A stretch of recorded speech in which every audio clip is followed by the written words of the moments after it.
ನಾವೀಗ ಅಲ್ಮೇರಿಗೆ ಹೋಗ್ತಾ ಇದ್ದೀವಿ. ಮೈನ್ ರೋಡಿಂದ ಒಳಗಡೆ ತಗೊಂಡ್ವಿ. ಇನ್ನು ಈ ಥರ ರೋಡ್ನಲ್ಲಿ ಒಂದು 2 ಕಿಲೋಮೀಟ್ರ್ ಹೋಗ್ಬೇಕಾಗಿದೆ. ಇಲ್ಲ ಅವಂಗ ರೋಡ್ ಎಷ್ಟು ಚಿಕ್ಕದಾಗಿದೆ ನೋಡ್ಬೋದು. ಒಂದೇ ಒಂದು ಕಾರ್ ಅಷ್ಟೇ ಹೋಗ್ಬೋದು ಅಂಥ ರೋಡು. ಸುತ್ತಲೂ ಕಾಫಿ ತೋಟ, ತುಂಬ ಚೆನ್ನಾಗಿದೆ ರೋಡು. ದೇವಸ್ಥಾನ ಹೇಗಿದೆ ಅಂತ ಮುಂದೆ ಹೋಗಿ ನೋಡೋಣ ಬನ್ನಿ. ಸ್ನೇಹಿತರೆ ನೋಡ್ಬೋದು, ನಾವು ಭಗವತಿ ದೇವಸ್ಥಾನಕ್ಕೆ ಹೋಗೋಣ ಅಂತ ಬಂದ್ವಿ.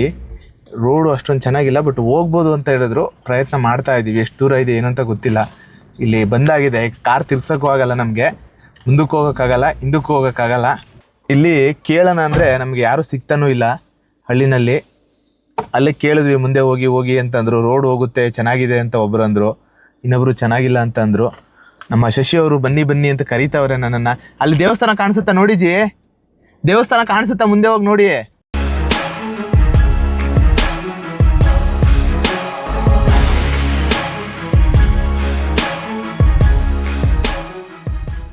ಬಟ್ ಏನು ಭಯ ಅಂದರೆ ನಿನ್ನೆಯಿಂದ 2 ಸಲ ಪಂಚರ್ ಆಗಿದೆ ಗಾಡಿ. ಈ ಥರ ದಾರಿಲೆಲ್ಲಾದರೂ ಏನಾದರೂ ಆದರೆ ಅಂತ ದೇವ್ರ ದಯೆ, ದೇವ್ರ ಇಚ್ಛೆ. ಇಲ್ಲಿಂದ ಸ್ವಲ್ಪ ಕಾಂಕ್ರೀಟ್ ರಸ್ತೆಯನ್ನು ಮಾಡಿದ್ದಾರೆ. ಆದರೆ ಯಾವುದೋ ಗಾಡಿಗಳು ಓಡಾಡ್ತಾ ಇಲ್ಲದೆ ಇರೋದ್ರಿಂದ ತುಂಬ ರೋಡ್ ಇದಾಗಿದೆ ನೋಡಿ. ಇಷ್ಟು ದೂರ ಮಾತ್ರ ಇದೆ. ಅಂದರೆ ಈ ಗ್ರಾಮ ಪಂಚಾಯತಿನಲ್ಲಿ ಬರುವಂಥದ್ದು 100 ಮೀಟ್ರು, 50 ಮೀಟ್ರು ಈ ಥರ ಇದೆ. ಇಲ್ಲಿ ಹತ್ತುತ್ತಾಜಿ ನಮ್ಮ ಗಾಡಿ. ಇದೊಂಥರ ಅಡ್ವೆಂಚರ್ ಆಗಿಬಿಟ್ಟಿದೆ ನಮಗೆ ಈ ದೇವಸ್ಥಾನ. ಅಲ್ಲ, ಇದು ಹೋಗುತ್ತೆ ಯಾರನ್ನಾರು ಕೇಳಿಜಿ.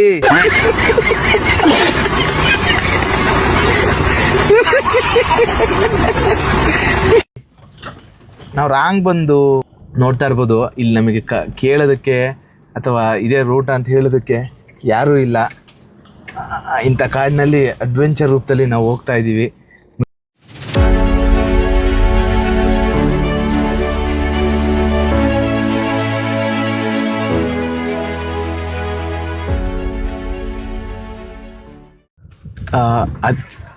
ಏನಂತಂದರೆ ಇದೊಂದು ದಾರಿ ಇತ್ತು ಆ್ಯಕ್ಚುಲಿ. ನಮಗೆ ಗೂಗಲ್ಲು ಮತ್ತು ಅವ್ರು ಹೇಳಿದ ಪ್ರಕಾರ ನಾವು ಬೇರೆ ರೂಟಲ್ಲಿ ಬಂದ್ವಿ. ನಾವು ನೋಡ್ಬೋದು ಇಲ್ಲೊಂದು ಚೆನ್ನಾಗಿರೋ ರೂಟ್ ಇತ್ತು, ಬಟ್ ಗೊತ್ತಿಲ್ಲ ಗೂಗಲ್ ಹೇಗೆ ತೋರಿಸುತ್ತೋ ಆಗ ನಾವು ಬರ್ತೀವಿ. ತುಂಬ ಪುರಾತನವಾದ ದೇವಸ್ಥಾನ ಇದು ಮಾತ್ರ. ಮುಂದ್ಗಡೆ ಕಲ್ಲಿನ ಗೋಪುರನೇ ನಮಗೆ ಹೇಳುತ್ತೆ ಎಷ್ಟು ಪುರಾತನವಾಗಿದೆ ಅಂತ ಹೇಳ್ಬಿಟ್ಟು.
ಕಾಡಿನೊಳಗಡೆ ನೋಡಿದ್ವಿ ಯಾವ ಥರ ಅಡ್ವೆಂಚರಲ್ಲಿ ಬಂದು ಕೊನೆಗೂ ಭಗವತಿ ದೇವಸ್ಥಾನ ಅಲ್ಮೇರಿಗೆ ಬಂದ್ವಿ. ನಮ್ಮ ಸ್ವಾಗತ ಮಾಡೋಕ್ಕೆ ಯಾರು ಬಂದಿದ್ದಾರೆ ನೋಡಿ.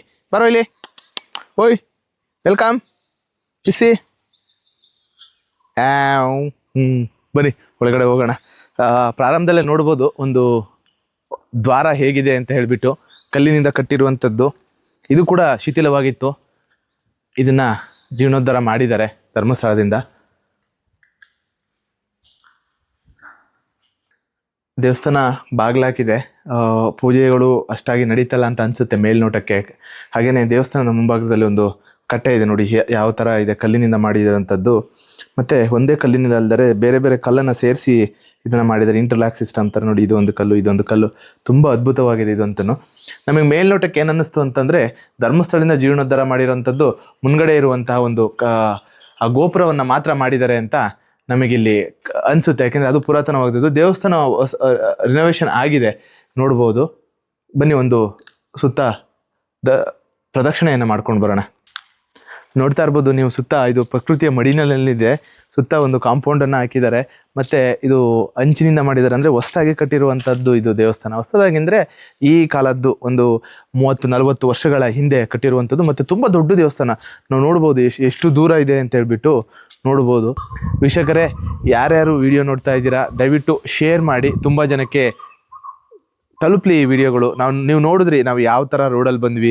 ಕೇವಲ 3 ದೇವಸ್ಥಾನಕ್ಕೋಸ್ಕರ 2 ದಿನ ಓಡಾಡಿ ನಾವು ವಿಡಿಯೋ ಮಾಡ್ತಾ ಇದ್ದೀವಿ. ಇದು ನಾವು ಸೇವೆಗೋಸ್ಕರ ಮಾಡ್ತಾ ಇರೋದು. ನೀವು ಶೇರ್ ಮಾಡೋದ್ರಿಂದ ಹಲವಾರು ಜನಕ್ಕೆ ತಲುಪುತ್ತೆ ವಿಡಿಯೋನ. ಹಾಗೆ ನಿಮ್ಮ ಅಭಿಪ್ರಾಯಗಳನ್ನು ಕಮೆಂಟ್ ಮುಖಾಂತರ ತಿಳಿಸಿ. ಧನ್ಯವಾದ. ಗೋವಿಂದ ನಿನ್ನಿಂದ ಆನಂದ ಹೊಂದಿರುವ ನಾನೇ ಭಾಗ್ಯವಂತ.